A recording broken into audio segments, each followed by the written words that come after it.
Hindi ko inakalang ang tunog ng makina ng sasakyan na humihinto sa harap ng aking bahay sa tabing dagat. Ang aking banal na kanlungan, kung saan lagi akong nakakahanap ng kapayapaan, ay magiging simula ng gulo. Pero sapat na ang makita ang aking anak na babae na bumababa sa sasakyan, kasama ang kanyang bagong asawa.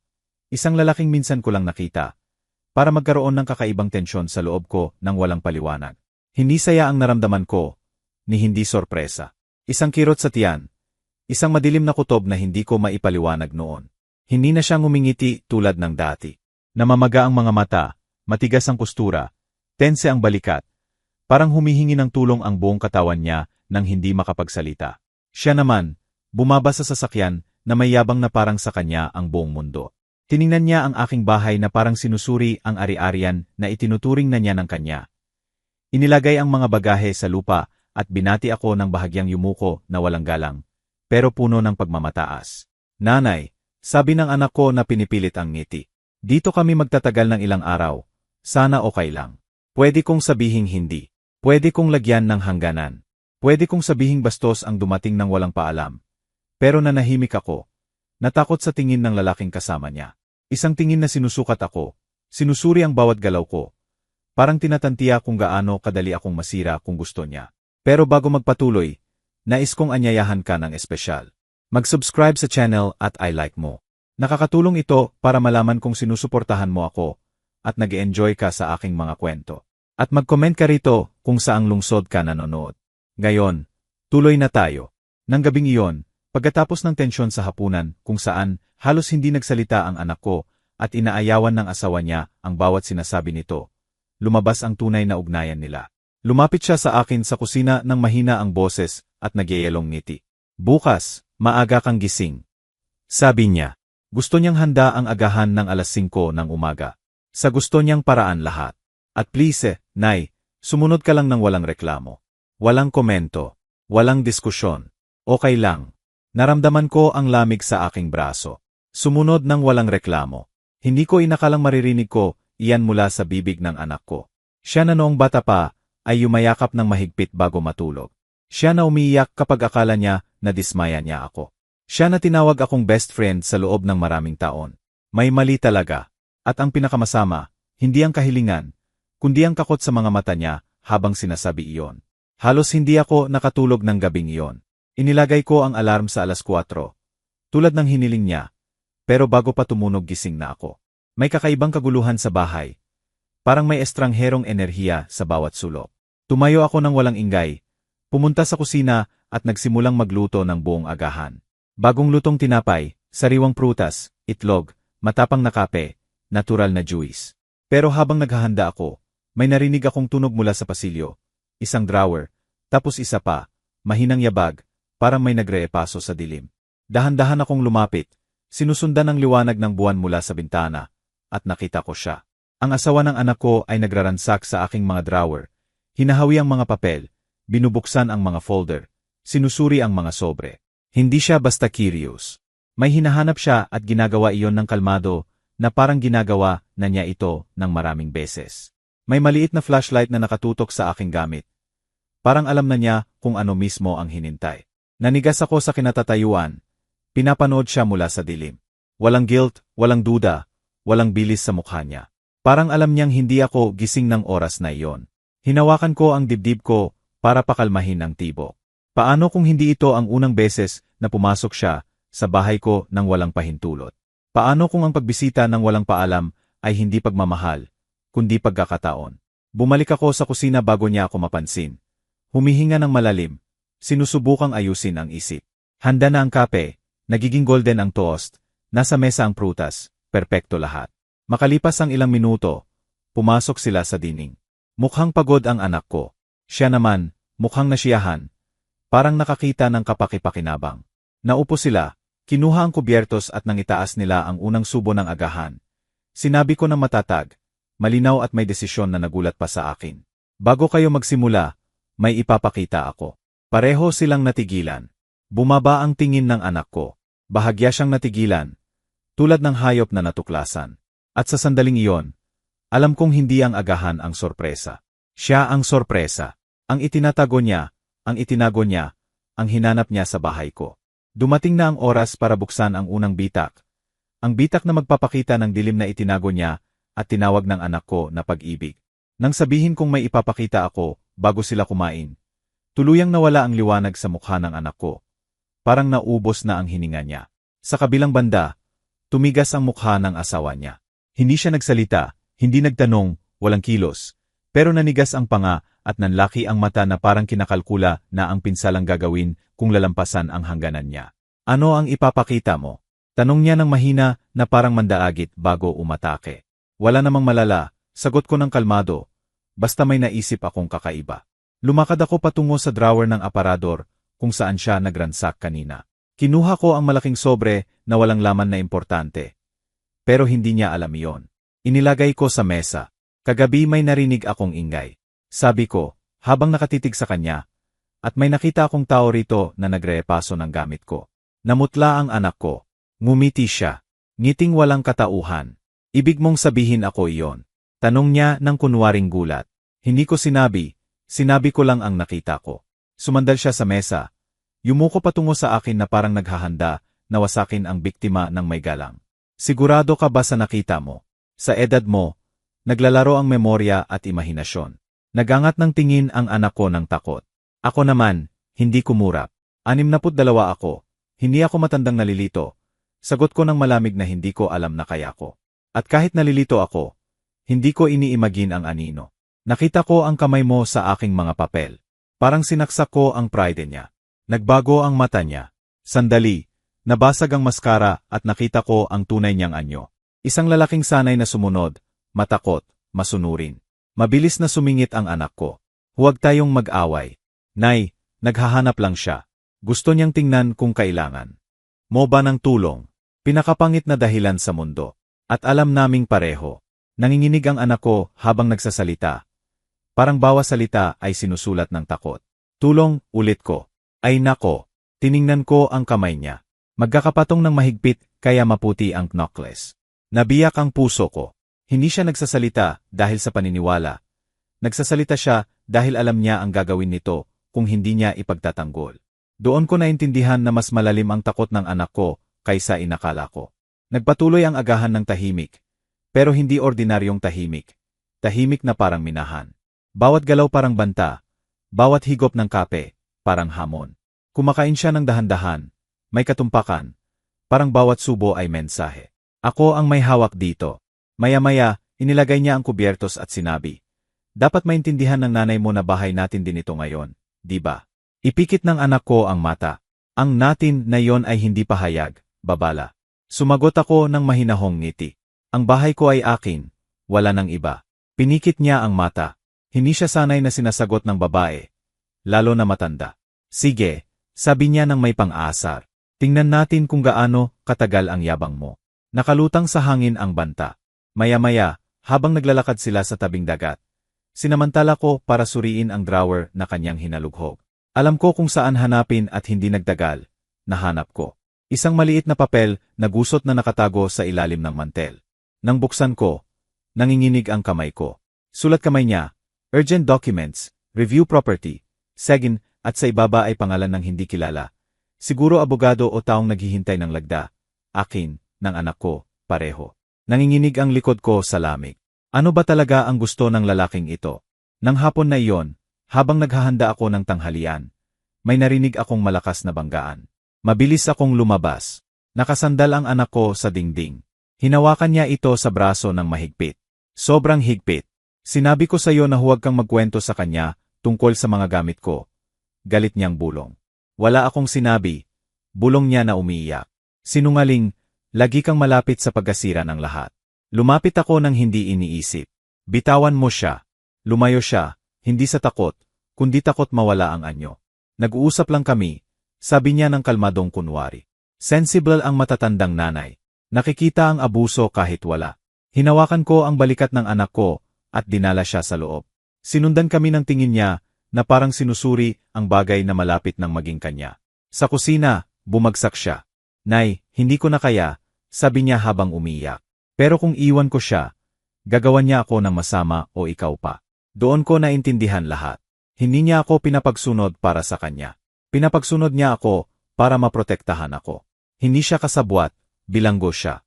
Anak, paano mo nakilala ang lalaking ito? Tanong ko. Ipinikit niya ang mata ng hiya. Hindi ko siya nakilala, siya ang nakakita sa akin. Nagkakaproblema ako noon at bigla siyang dumating na perpekto. Maasikaso, mapagmahal at nang mapansin ko, wala nang labas. Klasikong cycle ng abuser. Manipulation, isolation, control, fear. Hinawakan ko ang kamay niya. Ilalabas kita rito. Sabi ko, kahit anong mangyari. Tiningnan niya ako ng malaki ang mata. Puno ng pag-asa at takot sabay. Nay, kung susubukan mo, malalaman niya. Iwan mo sa akin. Sagot ko ng matatag at habang yakap siya. Naitatak sa dibdib ko ang katotohanan. Hindi na ako basta nanay. Babaeng may alam na masyado, at siya ay lalaking hindi papayag na mabuhay ako nang may alam na iyon. Pero ang hindi niya alam ay sa 62 taon ko. Hindi na ako tahimik na biktima. Babae ako na nagdesisyong lumaban at nabuksan na ang unang bitak. Hindi ako nakatulog ng sumunod na gabi. Sa tuwing ipinipikit ko ang mata, nakikita ko ang imahe ng anak ko na nakasandal sa dingding habang hinahawakan siya ng lalaking iyon na parang pag-aari niya. Naririnig ko ang malamig niyang boses, ang banta na nakatago sa kalmado, ang kalkuladong paraan ng pagsira sa espiritu niya nang hindi itinaas ang kamay. Pero ang pinakanagpapahirap sa akin ay hindi ang nakita ko, kundi ang hinala kong hindi pa nakikita. Lagi nang nararamdaman ng ina kapag may malalim na mali sa buhay ng anak. Kahit itago nila, kahit ngumiti, kahit sabihing okay lang ako. Hindi na siya katulad mula ng mag-asawa sa kanya. Alam ko mula unang araw. Pero ngayon lang natin mabigyan ng pangalan. Takot.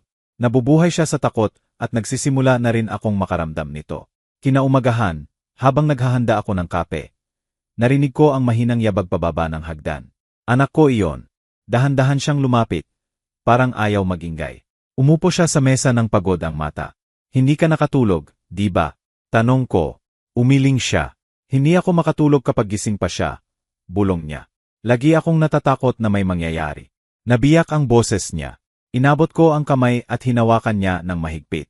Kailangan mong makalabas rito, sabi ko. Hindi ko kaya, bulong niya. Kontrolado niya lahat. Ang pera ko, phone ko, kaibigan ko, oras ko, desisyon ko, paraan ng pagsasalita ko, kahit ekspresyon ko. Nay, pakiramdam ko hindi na ako. Nabiyak ang puso ko. Kung ganoon, siya ang haharap sa akin. Sagot ko. Pero una kailangan kong malaman kung sino talaga ang lalaking iyon. Ano ang ginawa niya noon? Ano ang itinago niya? Hinawi niya ang buhok. Nay, please, sabi ko, sabihin mo ang totoo. Huminga siya ng malalim. Ang sasabihin ko, hindi ko makapaniwalang sinasabi ko ng malakas. Pero sa tingin ko, hindi siya lagi ng ganito ang pangalan. Napakalamig ng dugo ko. Paano? Nang magkakilala kami, sabi niya iba ang apelyido niya noon. Sabi niya may problema sa pamilya kaya gusto niyang putulin ang nakaraan.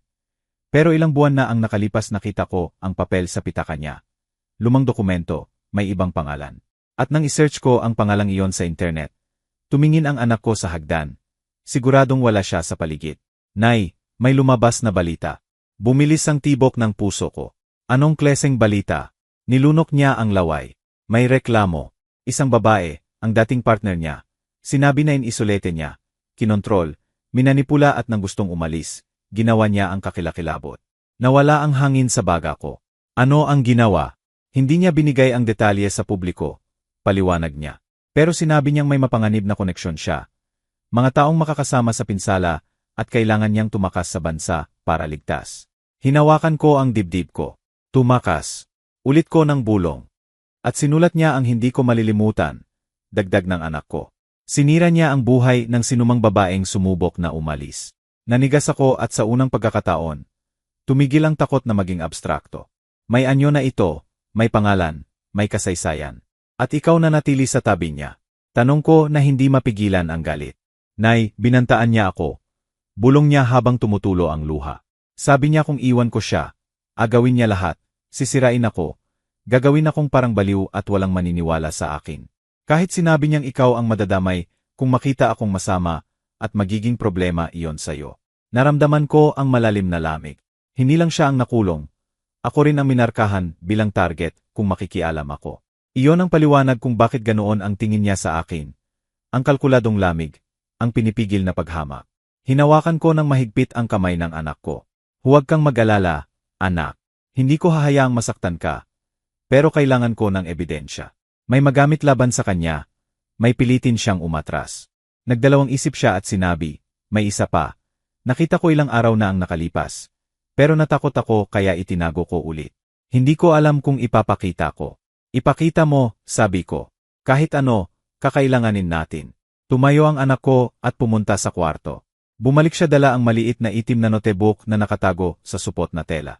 Dala-dala niya lagi sa maleta, bulong niya. Pero isang araw nakalimutan niyang isara at nakita ko. Binuksan ko ang notebook. Nanginginig ang kamay ko mula sa unang pahina. Petsa, pangalan, address, account, detalye ng pera at pinaknakakatakot. Listahan na pinamagatang mga potensyal na target. Una ang dating asawa niya. Pangalawa ang akin. Parang gumuho ang lahat sa loob ko. Nagsimulang umiyak ang anak ko. Nay, hindi ko alam ang gagawin. Natakot akong malaman niyang nakita ko. Kung malaman niyang alam mo. Nabitin ang boses niya. Hinawakan ko ang mukha niya. Huwag kang mag-alala. Kahit anong mangyari, sama-sama nating haharapin. Pero bago ko maitago ang notebook, may narinig kami. Malakas na banggaan. Pinto na binuksan ng malakas at ang boses. Ang boses na nagpapalamig ng dugo. Ano ang ginagawa niyo? Nanigas kami. Nandoon siya sa pintuan, nakatingin sa amin, nakatingin sa notebook sa kamay ko. Pero may mas masahol pa sa sandaling iyon. Ang tingin niya ay hindi galit, hindi gulat, hindi guilt, kasiyahan, kalmadong psychopathic. Ang ekspresyon ng lalaking kapag natuklasan ay hindi nahihiya, kundi kontrolado. Ngumiti siya, maikli at baluktot. Buti naman, sabi niya ng mahina. Oras na para mag-usap ng seryoso. Ang ngiti ng lalaking iyon, ng estrangherong tinawag na asawa ng anak ko, ang pinakalamig na nakita ko sa buhay. Hindi pilit o kinakabahan ang ngiti. Kalmadong ngiti ng taong kahit natuklasan. Naniniwala pa ring may kontrol siya. Ang nakakasakit na kalmado na iyon ay tumagos sa balat ko na parang kuryente. Hinawakan ng anak ko ang braso ko nang nanginginig. Dahan-dahan kong isinara ang itim na notebook nang hindi inaalis ang tingin sa kanya. Kaya nahanap niyo ang notes ko. Sabi niya habang lumalakad papasok.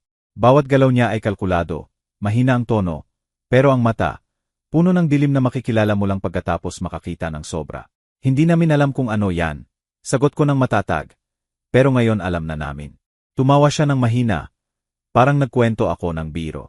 At ano ang sa tingin niyo ang magagawa niyo roon Salita ng takot na babae, na nalilitong matanda laban sa akin. Umiiyak na ang anak ko. Tama na, please. Tiningnan niya ito ng may paghama. Sinabi ko sa'yo na huwag kang magkwento sa nanay mo.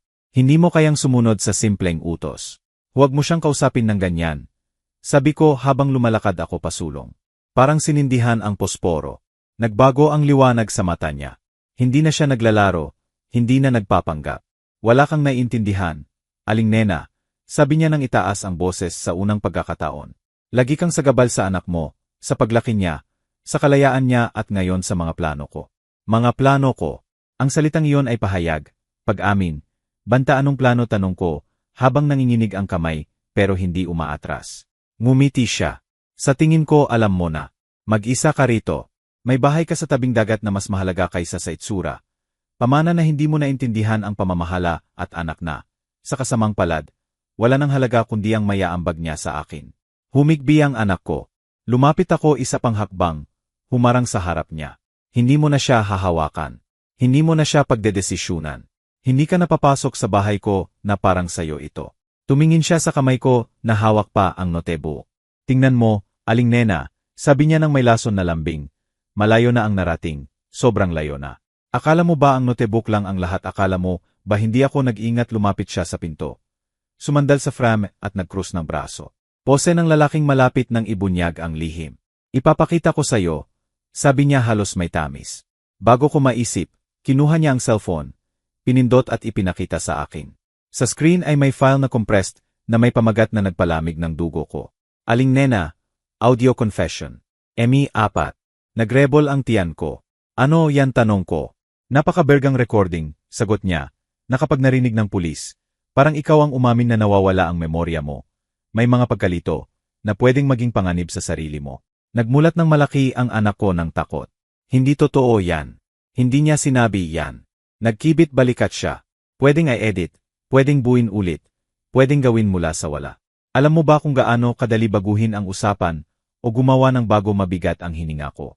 Dagdag pa niya ng may kasiyahan, may mga mensahe kung saan parang humihingi ka ng utang sa anak mo. Email na nagpapakita na may utang ka sa akin ng malaking halaga at syempre, digital copy ng testamento na ipinadala mo sa akin noong nakaraang linggo na peking lagda mo. Syempre, pero hindi kailangang malaman ng iba. Nanigas ang katawan ko mula ulo hanggang paa. Hayop ka. Sabi ko ng galit. Yumuko siya ng ulo. Ako'y praktikal na lalaki. Malapit ka nang mawala. Kailangan ng anak mo ng katatagan at kaya ko iyon ibigay. Ikaw ay sagabal na matanda at mahina. At ang matanda at mahina ay pinalitan.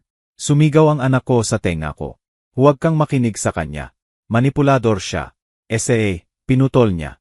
Kachat ko ang nanay niya. Iyon ang simula. Sumugod ako para isara ang pinto sa mukha niya. Pero hinawakan niya iyon gamit ang braso.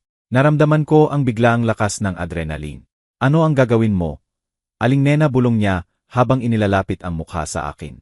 Tumawag sa pulis, sasabihin mo na hindi ka komportable, na may naririnig kang ingay, na may nakita kang misteryosong notebook. Magtatanong sila. Sino talaga ang makikinabang kung mawawala ka? Naramdaman ko ang malalim na lamig. Ibig mong sabihin, sinabi ko, na kung magiging eskandalo ito, ikaw ang magmumukhang paranoid, hindi matatag. Alam mo ba ang bigat ng salitang iyon sa babaeng tulad mo? Sa edad mo sinubukan ng anak ko na itulak siya. Tumalikod siya at hinawakan ito sa braso nang may tahimik na lakas na kilala ko na. Bitawan mo siya. Sigaw ko habang hinila siya. Alam mo ba ang pagkakamali mo? Aling nena, sabi niya nang hindi tumitingin sa akin. Akala mo mag-isa ako. Naging malamig ang kwarto, sobrang lamig. Ano ang ibig mong sabihin, tanong ko. Ngumiti siya. Ibig sabihin, hindi ako nagsimula ng laro na ito, at hindi ako ang tanging gustong makakuha ng bahagi mo. Pagkatapos ay kinuha niya ang isa pang papel mula sa bulsa. Inihulog sa mesa. Legal na dokumento at hindi niya nilagdaan. Ni ng anak ko, ni ako. Nilagdaan ng anak kong lalaki. Natigil ang puso ko. Ang bahay mo, sabi niya, ay may malaking utang na mortgage. Alam mo ba kung sino ang naglagay ng pangalan mo sa utang na yon? Alam mo ba kung sino ang nag-authorize, may access sa mga dokumento mo? May gustong mabilis na malikidete ang ari-arian. Kilala mo ba, naramdaman ko ang pag-ikot ng mundo. Nagsimula na ang kapatid mo sa maruming trabaho. Dagdag niya ng may ngiti.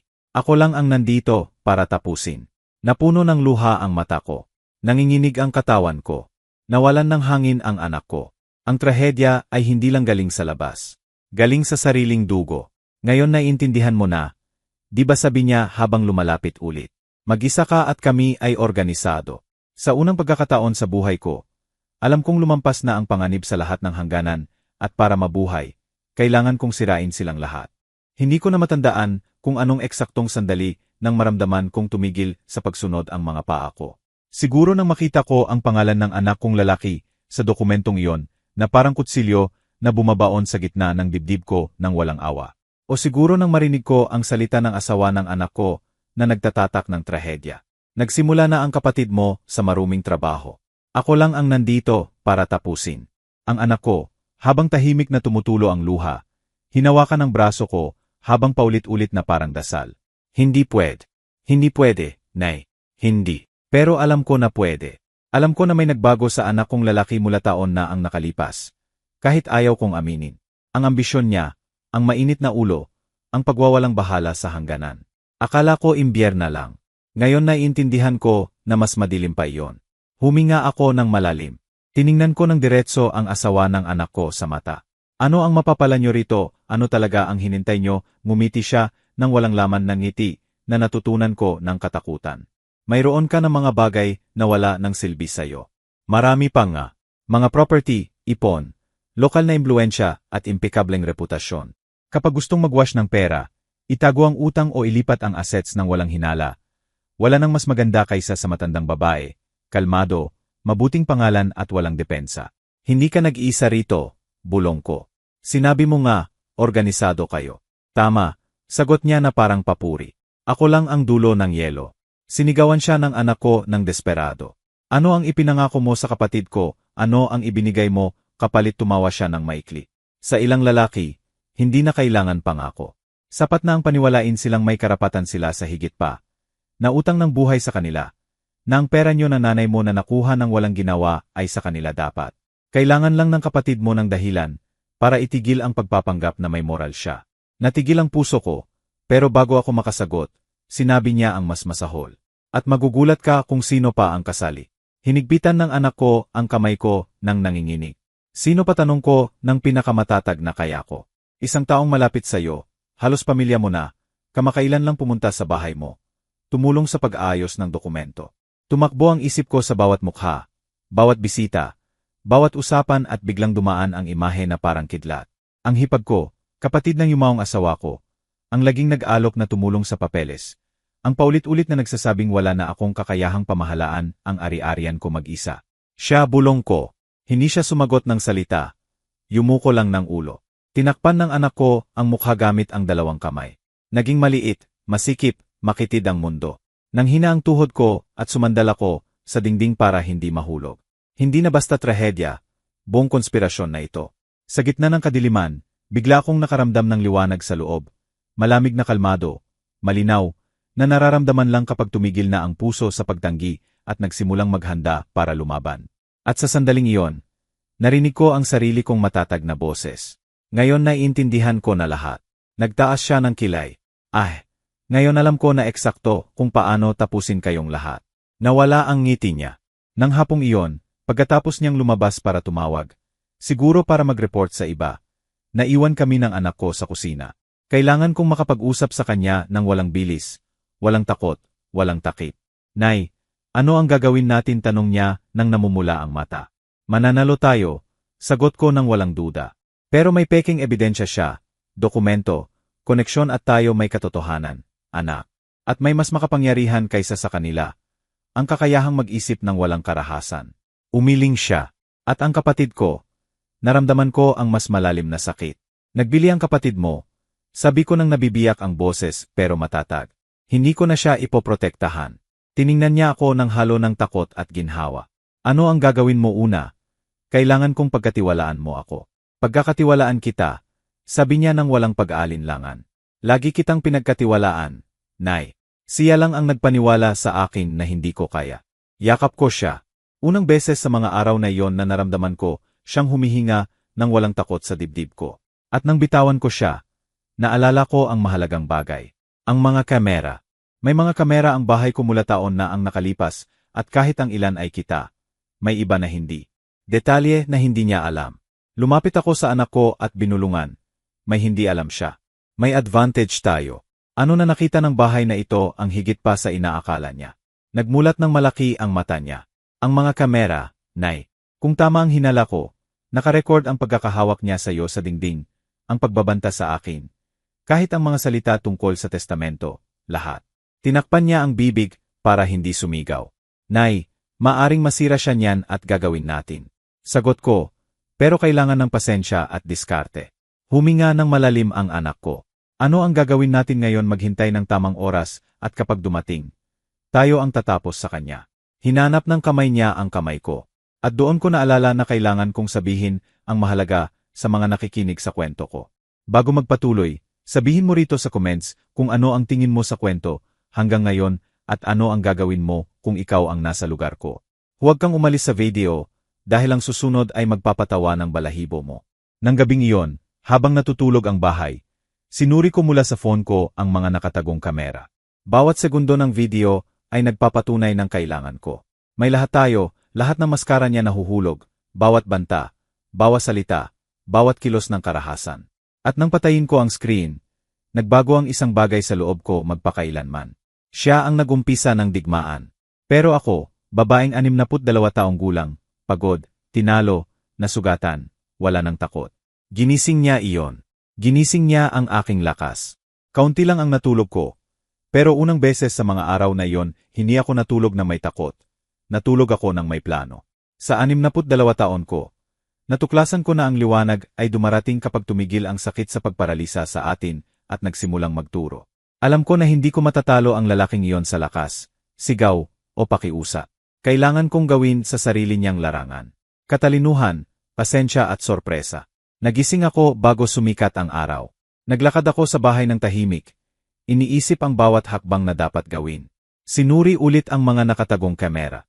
Bawat piraso ng video ay parang piraso ng puzzle na kapag natapos, hindi lang siya ang sisirain, pati ang nasa likod niya, ang anak kong lalaki, ang hipag ko at sino paman. Nang bumaba ako sa kusina, nandoon na siya na naghihintay sa akin. Ang presensya niya lang ay puno ng banayad na lason.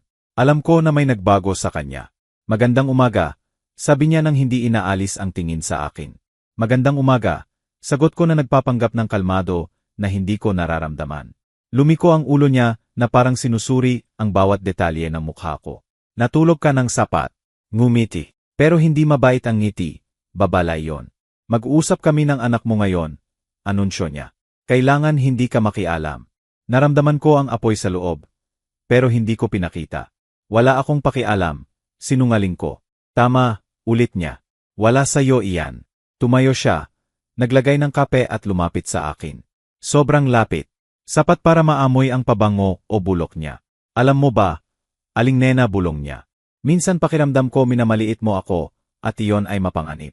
Ang mga nanliliit sa akin ay kadalasang nagsisisi. Tiningnan ko siya ng diretso sa mata. Hindi kita minamaliit. Pinapanood kita. Nagbago ang ekspresyon niya.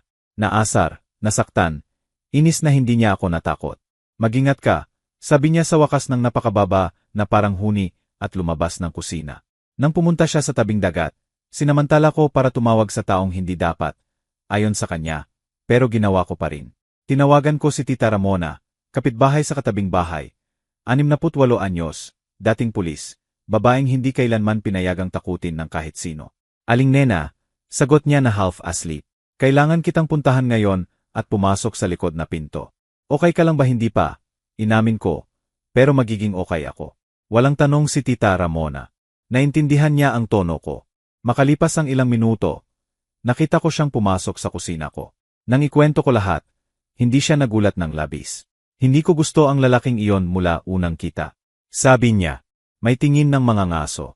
Ano ang kailangan mong gawin? Kinuha ko ang phone ko. Ipinakita ang mga video, banta, dokumento na may pangalan ng anak ko. Kailangan ko ng plano, sabi ko, na hindi siya maghinala hanggang huli na.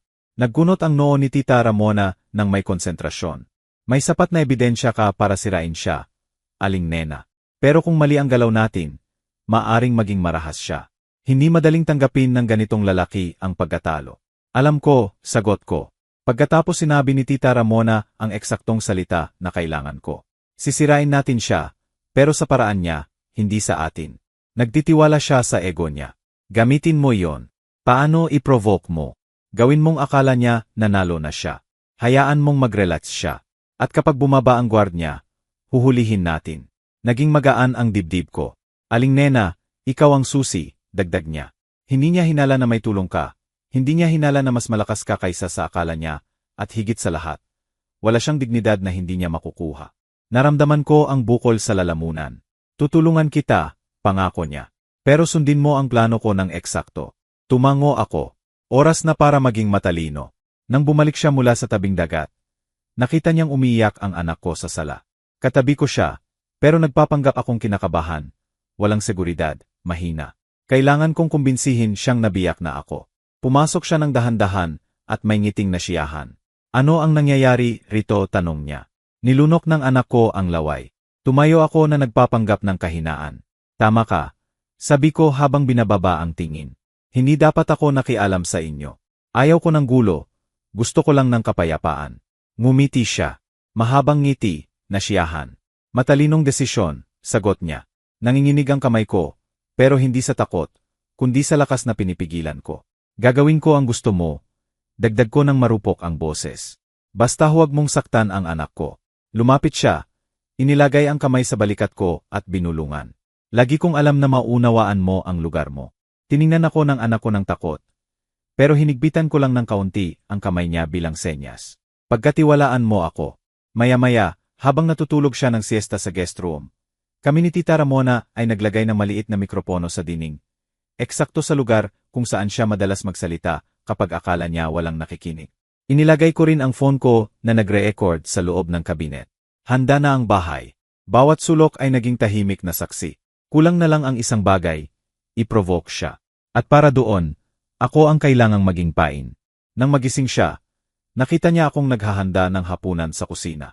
Napag-isipan mo ba ang sinabi ko? Tanong niya, habang sumusuporta sa frame ng pinto. Tumango ako. Tama ka. Naging sagabal ako. Gusto kong ayusin. Kumislap ang mata niya. Gustong-gusto niyang makita akong sumusuko. Mabuti, sagot niya. Dahil bukas seryosong pag-usapan natin ang mga property mo. Iyon mismo ang gusto kong sabihin niya ng malakas. Sige, sagot ko ng bulong. Lumapit siya ng higit. Aling nena, alam mo ba bulong niya habang hinahaplos ang braso ko ng daliri. Minsan naiisip ko na kung wala ka na, mas simple ang lahat. Sinabi niya ng malinaw. Sinabi niya eksakto sa lugar na gusto ko. At ang puso ko, sa unang beses mula nang magsimula ito, hindi natakot, nanalo. Hindi niya alam na nagre-record ang bawat salita. Hindi niya alam na talo na siya. Hindi niya alam na ako, babaeng 62 taong gulang. Sinisira siya ng may ngiti. Ang pagsikat ng araw kinabukasan ay may ibang katahimikan. Hindi ang malambot na katahimikan ng umaga sa tabing dagat. Ni ang hindi komportableng katahimikan ng mga nakaraang araw. Katahimikang naghihintay. Parang pinipigilan ng buong bahay ang hininga. Ngayon na, sa wakas, lalabas ang lahat sa liwanag. Ngayon titigil na akong maging biktima at magiging saksi at hukom. Natutulog ang anak ko sa kwarto ko pagkatapos ng gabing walang tulog. Dahan-dahan akong tumayo na may pakiramdam na iba ang bigat ng bawat hakbang. Tiningnan ko ang refleksyon ko sa salamin, namamaga ang mata, magulo ang buhok, mga linya ng tensyon. Pero sa likod niyon ay determinasyon, lakas na hindi ko inakalang makikita. Sa 62 taon ko, bumaba ako sa kusina. Nandoon na si Tita Ramona na may hawak na tasa ng kape. Handa ka na ba tanong niya? Higit pa kaysa dati, sagot ko. Ngumiti siya. Ngayon siya matatalo, pero kailangan mong i-provoke siya. Kailangan niyang mag-expose ng sarili. Alam ko, tumango ako, at gagawin niya. Ipinakita sa akin ni Tita Ramona kung saan ang bawat mikropono, bawat angle ng kamera. Isang simpleng salita sa tamang lugar ay sapat para legal na masira siya. May material tayo. Pero para maging hindi maikakaila, kailangan niyang umamin sa sariling salita at ako ang makukuha iyon. 8:00 ng umaga narinig ko siyang bumaba ng hagdan. May tiwala ang yabag, mabigat ang hininga. Parang hayop na naglalakad na akala niya nanalo na. Pumasok sa kusina ng walang pahintulot.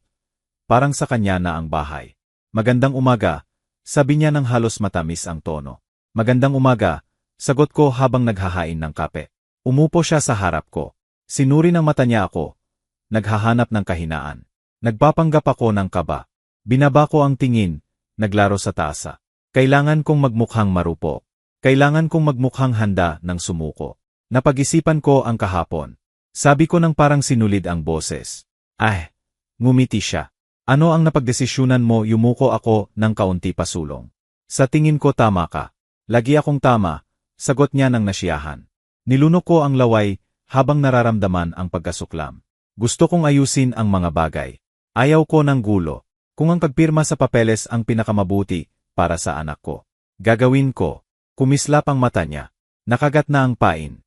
Napakabuti, aling nena, sabi niya ng may seguridad na sanay sa pagsunod. Ngayon na natin ihanda ang mga dokumento. Gusto kong malinaw na sa pamamahala ko lahat. Pinakamatalino iyon, pamamahala. Nanginginig ako sa salitang iyon. Kung ano ang sabihin mo, bulong ko habang nakatungo sa sahig. Tumayo siya ng nasiyahan. Naglakad sa kusina na nakakrus ang kamay sa likod na parang general na nagsusuri sa larangan ng digmaan. Alam kong sa huli, maunawaan mo ang posisyon mo. Tingnan mo, aling nena, mas simple ang buhay kapag hindi lumalaban sa hindi may iwasan. Natapos mo na ang buhay mo. Ngayon hayaan mo kaming magkaroon ng kontrol. Pinikit ko ang ngipin.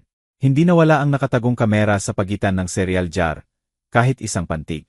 Isa lang ang hiling ko, dagdag ko, na huwag mong saktan ang anak ko. Hindi ko sinasaktan ang sinumang sumusunod. Sagot niya ng may kapal. Isa iyon sa pag-amin na maaring sirain siya. Pero kailangan ko ng higit pa. Bakit niyo kailangan ang mga ari-arian ko? Tanong ko ng kunwaring inosente. Hindi ko kailanman naintindihan. Huminga siya ng malakas na parang halata. Dahil bangkarote ang kapatid mo. Sabi niya nang hindi iniisip. Utang na utang hanggang lig. Kailangan niyang umalis ng bansa agad. Tinulungan ko siyang ilipat ang ilang papeles. Pero ang bahay sa tabing dagat ang susi para matapos ang kasunduan. Natigil ang puso ko. Ang anak kong lalaki ang humila sa akin rito. Ang anak kong lalaki ang nagbigay sa sariling ina. At ang anak ko tanong ko nang nabibiyak ang boses. Tumawa siya ng maikli at malupit. Siya ay paraan lang, wala nang iba, kapakipakinabang na piraso. Dinala ko siya rito, dahil alam kong gagawin mo kahit ano para sa kanya at gumana iyon. Natigil ang hininga ko, nagre-record ang kamera sa lahat. Pero gusto ko pang lumubog siya ng higit.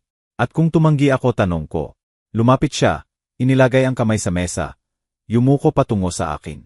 Hindi mo gagawin, dahil kung gagawin mo, ang anak mo ang magdurusa at ikaw rin. Parang tahimik na putok ang pangungusap na iyon. Sa sandaling iyon, lumitaw ang anak ko sa pinto ng maputla, nanginginig. Hindi niya alam na nakatago si Tita Ramona sa pantry. Nagre-record ng bawat segundo bilang bako. Hindi niya alam na kontrolado na ang lahat. Pwede ba tayong mag-usap, sabi niya nang mahina ang boses. Mamaya, sagot niya nang hindi man lang tumingin. Busi ako. Binaba ng anak ko ang ulo nang nanginginig. Tinamasa niya ang kilos na iyon na parang tropyo. Doon ko nagdesisyong kumilos. Huwag kang masyadong malupit sa kanya. Sabi ko nang mahinahon. Sa huli, kailangan mo siya. Di ba bigla siyang lumingon sa akin? Nagulat sa tono ko. Iyon ang tamang sandali para mahulog ang patibong. Sabihin mo ang totoo. Dagdag ko, pinakasalan mo ba siya dahil sa pag-ibig o dahil sa ari-arian ko? Tumawa siya ng tuyo. Aling nena, ang babaeng tulad ng anak mo ay hindi pag-ibig, oportunidad iyan. Umiyak na ang anak ko at nagpatuloy siya sa pagsasalita. Sobrang tiwala niya na hindi na makontrol. Nakita ko siyang mahina, mag-isa, emosyonal na nasira. Perpekto siya. Alam mo ba kung ilang babae ang nahulog sa akin ng ganito o madali lang? Kailangan lang malaman kung ano ang sasabihin sa kanila. Naramdaman ko ang galit at takot. Bumagsak sa tuhod ang anak ko at wala siyang awa. Dagdag pa niya, kinumpirma sa akin ng kapatid mo. Ikaw ang susi, ang golden cow, ang dapat ihatid sa slaughter ng walang ingay. Nagrebol ang tiyan ko. Naririnig mo ba ang sarili mo, tanong ko, nang matatag sa unang pagkakataon ng umagang iyon. Gumawa siya ng galaw na mapang-uyam. Siyempre, ganyan gumagana ang totoong mundo. O akala mo ba nakaligtas ako sa mga problema ko noon? Dahil mabait ako doon na ang huling pag-amin. At ano ang ginawa mo noon, tanong ko, habang pinupukaw siya. Itinaas niya ang baba. Ang mga babaeng sumusagabal ay inaalis ko sa daan ko sa iba't ibang paraan. Sumigaw ang anak ko. Tama na. Please, tama na. Tiningnan niya ito ng may paghama. Tumahimik ka. Akin ka pa rin. At doon lumabas si Tita Ramona mula sa pantry. Kawili-wiling pahayag, sabi niya ng matatag. Tumalon siya pa atras. Sino ka ang taong nagre-record ng lahat ng sinabi mo? Namutla siya. Itinaas ni Tita Ramona ang phone. Ang boses mo, ang mga banta mo, ang pag-amin mo, tapos ka na. Tumingin siya sa paligid na parang hayop na nakulong. Hindi pwedeng gamitin yan. Wala kayong karapatan. May higit tayong karapatan kaysa sa akala mo. Sagot ni Tita Ramona. At may backup copies din. Tumayo ang anak ko habang umiiyak pa rin. Lumapit ako. Tapos na. Sabi ko nang may lakas na hindi ko alam na mayroon ako. Ngayon ka matatalo at matatalo sa harap ng lahat. Humininga siya ng malakas, naghahanap ng labasan. Pero wala, ni pisikal, ni legal, ni moral. Hindi ito magwawakas ng ganito. Bulong niya habang umaatras. Natapos na, sagot ko. At ngayon magbabayad ka sa lahat. Biglang bumukas ang pinto. Pumasok ang pulis, na alerto ni Tita Ramona kanina pa. Nang may determinasyon.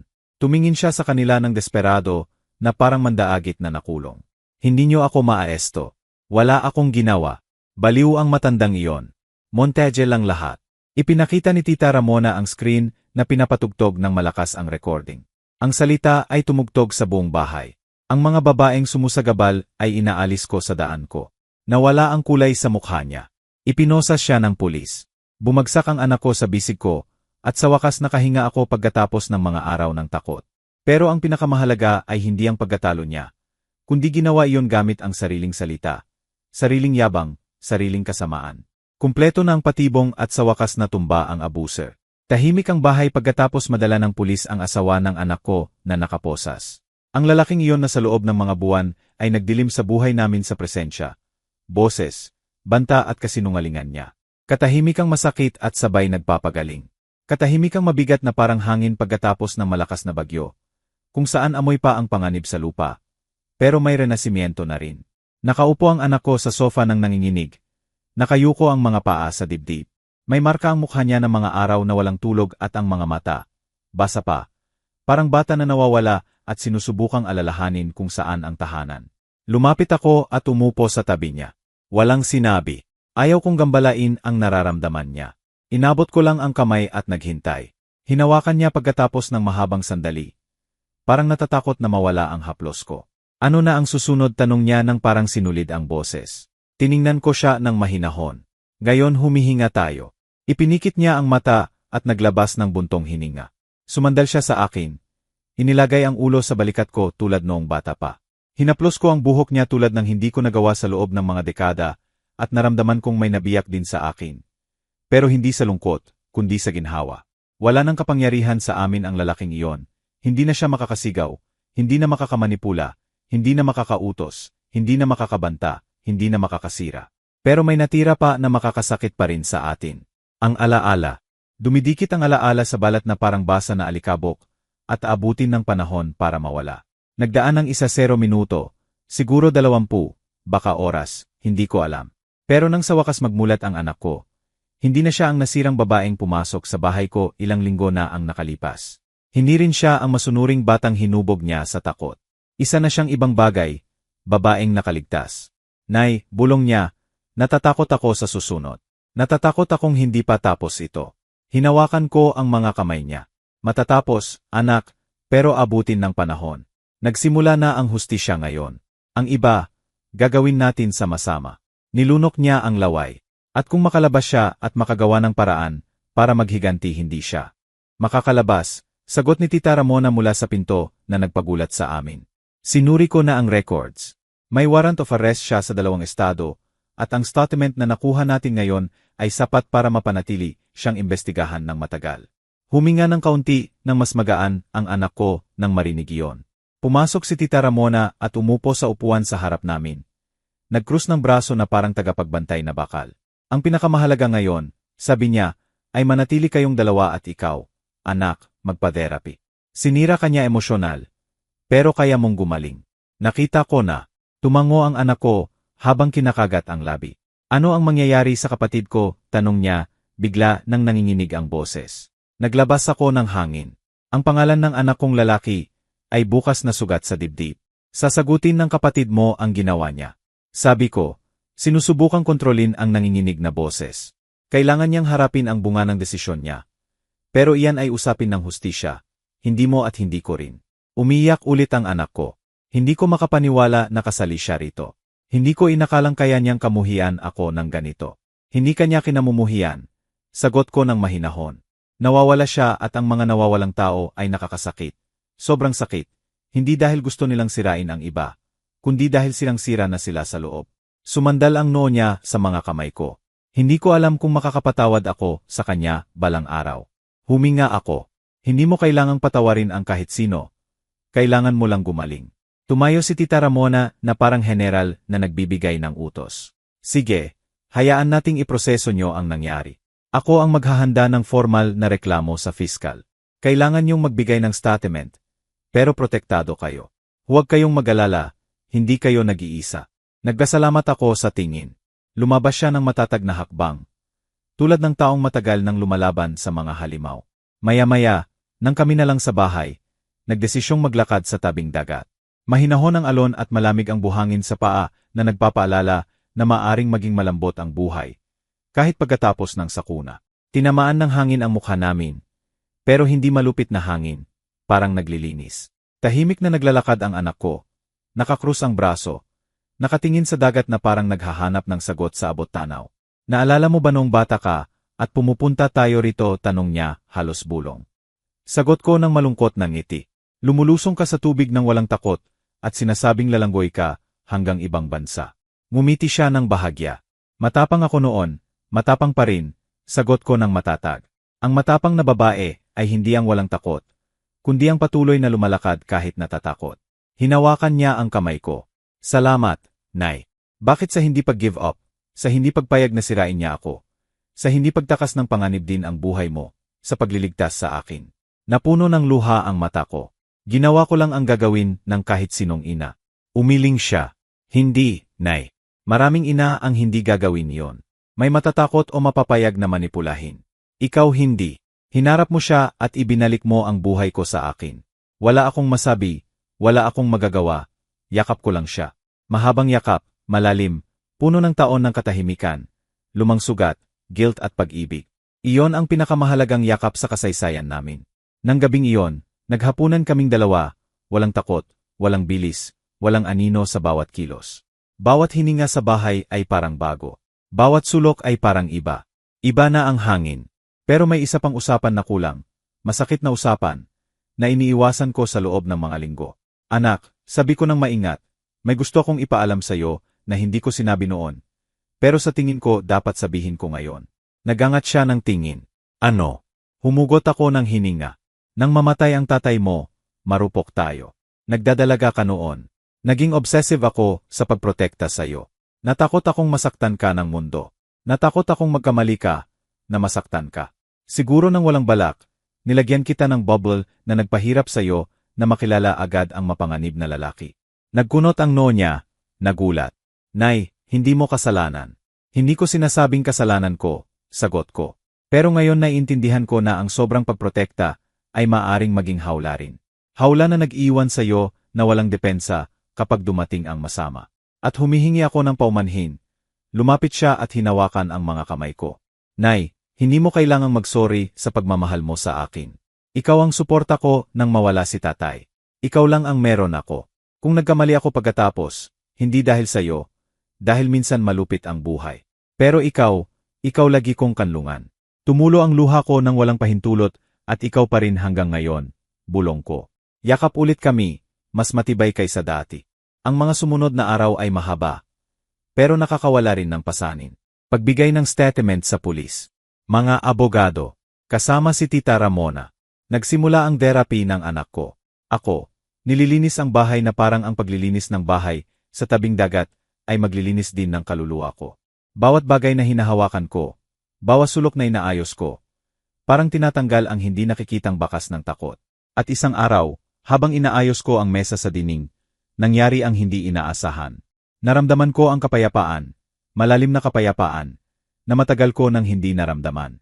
Tumigil ako, inilagay ang mga kamay sa mesa at huminga.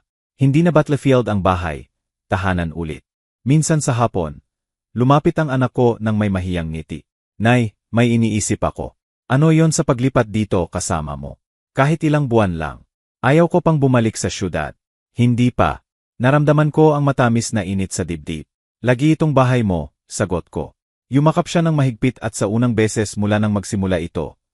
Alam kong ligtas na kami, magkasama, buhay. Nang gabing iyon, bago matulog, tumingin ako sa bintana patungo sa dagat. Ang mga alon ay humahampas sa dalampasigan nang may halos inang kalmado. Malinaw ang langit, mas maliwanag ang mga bituin. Yakap ko ang sarili ko, hindi sa takot, hindi sa pag-iisa, kundi sa pasasalamat. Nakaligtas ako. Nakaligtas ang anak ko. Nanalo kami at may natira pang buhay para muling itayo. Huminga, magmahal, magsimula ulit. Sinubukan kaming sirain ng bagyo. Pero ang hindi alam ng bagyo ay sa ilalim ng balat ng matandang babae, ay may lakas na hindi madaling masira at ako ang patunay niyon. Ang pagsikat kinabukasan ay iba. Hindi ko alam kung dahil sa katahimikan, liwanag o sa bigat na nawala. Pero nang umagang iyon naramdaman ko ang matagal ko nang hindi naramdaman. Kalayaan. Dahan-dahan akong tumayo, sumuporta sa barandila ng balkon, at pinanood ang dagat. Ang mga alon ay humahampas sa pampang ng may lambing na parang nagsasalita sa akin. Nagpapaalala na kahit tagatapos ng malupit na bagyo, nakakahanap ang buhay ng paraan para muling huminga. Ipinikit ko ang mata at hinayaan ang hangin na yumakap sa akin. Sa unang beses sa mga buwan, wala akong takot. Walang boses na nagbabanta. Walang anino na gumagala sa bahay ko. Walang yabag na nagpapanginig sa akin.